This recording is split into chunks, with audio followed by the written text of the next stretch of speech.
जय श्री कृष्णा दोस्तों। अपने हिस्से का भाग। एक आदमी एक सेठ की दुकान पर नौकरी करता था। वह बेहद ईमानदारी और लगन से अपना काम करता था।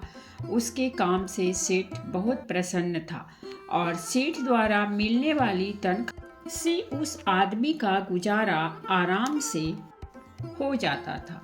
ऐसे ही दिन गुजर रहे थे। एक दिन वह आदमी बिना बताए काम पर नहीं गया। उसके न जाने से सेठ का काम रुक गया। तब उसने सोचा कि यह आदमी इतने दिनों से ईमानदारी से काम कर रहा है, मैंने कब से इसकी तनख्वाह नहीं बढ़ाई, इतने पैसों में इसका गुजारा कैसे होता होगा। सेठ ने सोचा कि अगर इस आदमी की तनख्वाह बढ़ा दी जाए तो यह और मेहनत और लगन से काम करेगा। उसने अगले दिन से ही उस आदमी की तनख्वाह बढ़ा दी।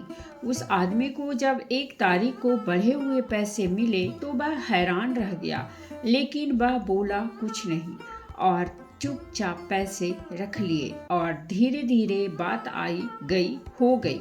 कुछ महीनों बाद वह आदमी फिर एक दिन गैर हाजिर हो गया। यह देखकर सेठ को बहुत गुस्सा आया। वह सोचने लगा, कैसा कृतज्ञ आदमी है, मैंने इसकी तनख्वाह बढ़ाई परंतु इसने धन्यवाद तक नहीं दिया और न ही अपने काम की जिम्मेदारी समझी।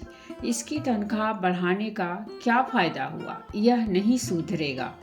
उसी दिन से सेठ ने बढ़ी हुई तनख्वाह वापस लेने का फैसला कर लिया।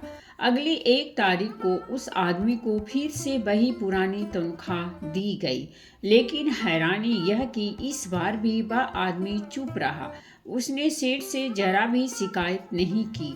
यह देखकर सेठ से रहा न गया और वह पूछ बैठा, बड़े अजीब आदमी हो भाई, जब मैंने तुम्हारे गैरहाजिर होने के बाद पहले तुम्हारी तनख्वाह बढ़ा दी तब भी तुम कुछ नहीं बोले, और आज जब मैंने तुम्हारी गैरहाजिरी पर तनख्वाह फिर से कम कर दी फिर भी तुम खामोश रहो, इसकी वजह क्या है। उस आदमी ने जवाब दिया, जब मैं पहली बार गैरहाजिर हुआ था तो मेरे घर एक बच्चा पैदा हुआ था। उस वक्त आपने जब मेरी तनख्वाह बढ़ा कर दी तो मैंने सोचा कि ईश्वर ने उस बच्चे के पोषण का हिस्सा भेजा है, इसीलिए मैं ज़्यादा खुश नहीं हुआ। जिस दिन मेरी माताजी का निधन हो गया था, आपने उसके बाद मेरी तनख्वाह कम कर दी तो मैंने यह मान लिया कि मेरी माँ अपने हिस्से का साथ ले गई। फिर मैं इस तनख्वाह की खातिर क्यों परेशान हूँ। यह सुनकर सेठ गदगद हो गया। उसने फिर उस आदमी को गले से लगा लिया और अपने व्यवहार के लिए क्षमा मांगी। उसके बाद उसने न सिर्फ उस आदमी की तनख्वाह पहले जैसी कर दी बल्कि उसका और ज़्यादा सम्मान करने लगा। मित्रों, हमारे जीवन में अक्सर सकारात्मक और नकारात्मक दोनों तरह की घटनाएं होती रहती हैं।